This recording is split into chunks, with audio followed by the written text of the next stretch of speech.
6.25 전쟁이 발생한 지 6개월쯤 지난 시기에 대동상선 회사 소속 여수행 여객선 조춘호 선장 김복혜 80은 1950년 12월 16일 아침 만재한 승객을 태우고 예정 시간보다 15분 늦은 아침 8시 45분 부산항 조선기선 회사 앞을 떠나 여수로 향하였는데, 이날에는 승객과 다량의 화물을 가득 싣고 항해하다 바다는 잔잔하였으나 선체가 파도 위에 배보다 더 진동하여 타고 있던 승객들은 우리는 위험해서 이 배를 탈 수 없으니 속히 돌려다오라고 부르짖었으나 선두는 부산항 밖으로 급진할 따름이었다 한다.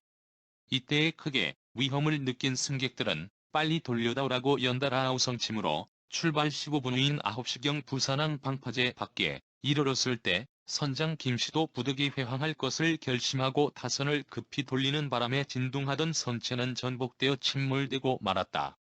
그 후 계속하여 수상경찰서 경비선을 비롯한 다수의 선박이 총동원하여 구조작업에 노력한 결과 12월 17일 오후 1시까지 생환자 수는 확인된 숫자만 해도 109명에 달하고 있었고 시체 인양도 31명에 달하였는데, 이로써 회사 측에서 보고한 숫자인 122명에 달하고 있는 셈이나 앞으로 아직껏 확인되지 않은 숫자와 선체 내에서 나오지 못한 채 수장된 숫자도 다소 있을 것으로 예상되고 있다 했다. 그 후 조사한 바에 의하면 12월 16일 침몰된 여객선 조춘호는 통영 소재 대동상선 소속이라 하며 선주는 양재군시라는데 현재 통영에 있다고 했다. 조춘호 사건은 정원 초과로 선체가 침몰되어 70명 익사자와 약 20명의 피해자를 낸 여객선 조춘호 사건으로 부산 수상서에서 이에 진상을 규명하는 한편 관계기관의 협조를 얻어 그 구호에 노력하고 있었는데, 1950년 12월 18일 오전 10시까지 확인된 탑승자 수는 114명에 달하고 시체 인양이 33명에 달하고 있는데, 이로써 회사 측에 보고한 승객 수는 정원 115명보다 32명이 초과된 147명으로 잠정 파악되었다.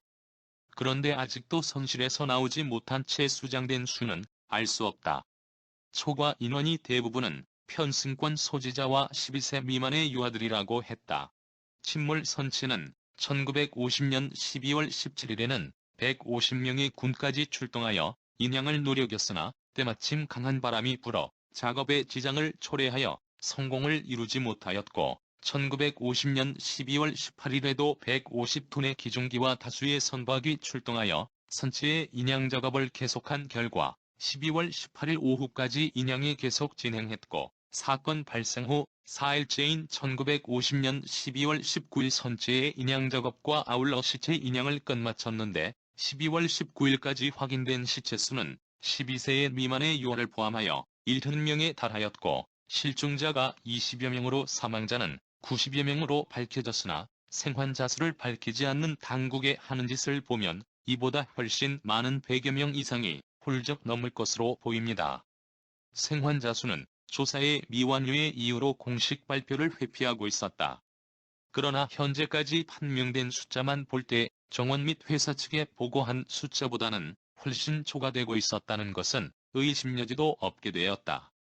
그동안 심리 중에 있던 조춘호 전복 사건은 1951년 4월 13일 오후 5시부터 부산지방 제2호 법정에서 김영세 판사의 담당으로 엄숙히 개정하였는데, 이날 일단 심리를 마치고 이날 서변호인으로부터 선장 김복혜는 선장으로서의 의무를 다하지 못했다고 하나, 그때 교통사정이 불비복잡한 데다 교통량이 복잡할 뿐 아니라 각층 권력기관에서 무리로 승선함에 있어 즉 사회 환경이 용인치 못하는 만큼 부득이한 일이며, 갑판장 김서무는 다만 선장의 지휘에 따라 움직이는 만큼 문책할 필요가 없으며, 여객회장 최두형은 승선권을 많이 팔았다고 해서 왕래 방해죄는 되지 않을 것이며, 선박과장 양재용은 구명동의를 수리하기 위해 소정대로 붙이지 못했으며, 또한 그 책임은 선박 소유자의 책임이다라는 요지의 변론이 있은 다음 배정하였다.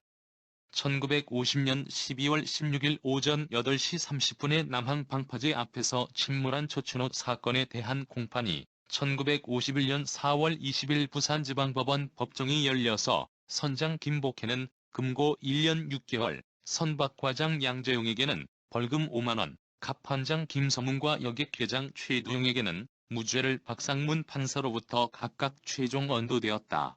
이렇게 솜방망이 판결은 그때나 세월호 때나 여전히 똑같다. 100여 명 이상의 생명을 바다에 수정시켰는데 이런 판결이 계속되는 대한민국은 가진 자의 나라밖에 되지 않는다. 네이버 블로그의 해솔 조종의 시인의 블로그에 의하면 미군정 시절 기요대학 영문과를 나오신 아버지 조용수 씨는 육사단 사령부 통역 책임자였는데 중요한 기밀을 찾기 위해 우편국에서 우편을 검사하고 번역하는 일에 영어가 능통한 50명이 맡아 일을 하고 아버지는 그들을 이끌었습니다.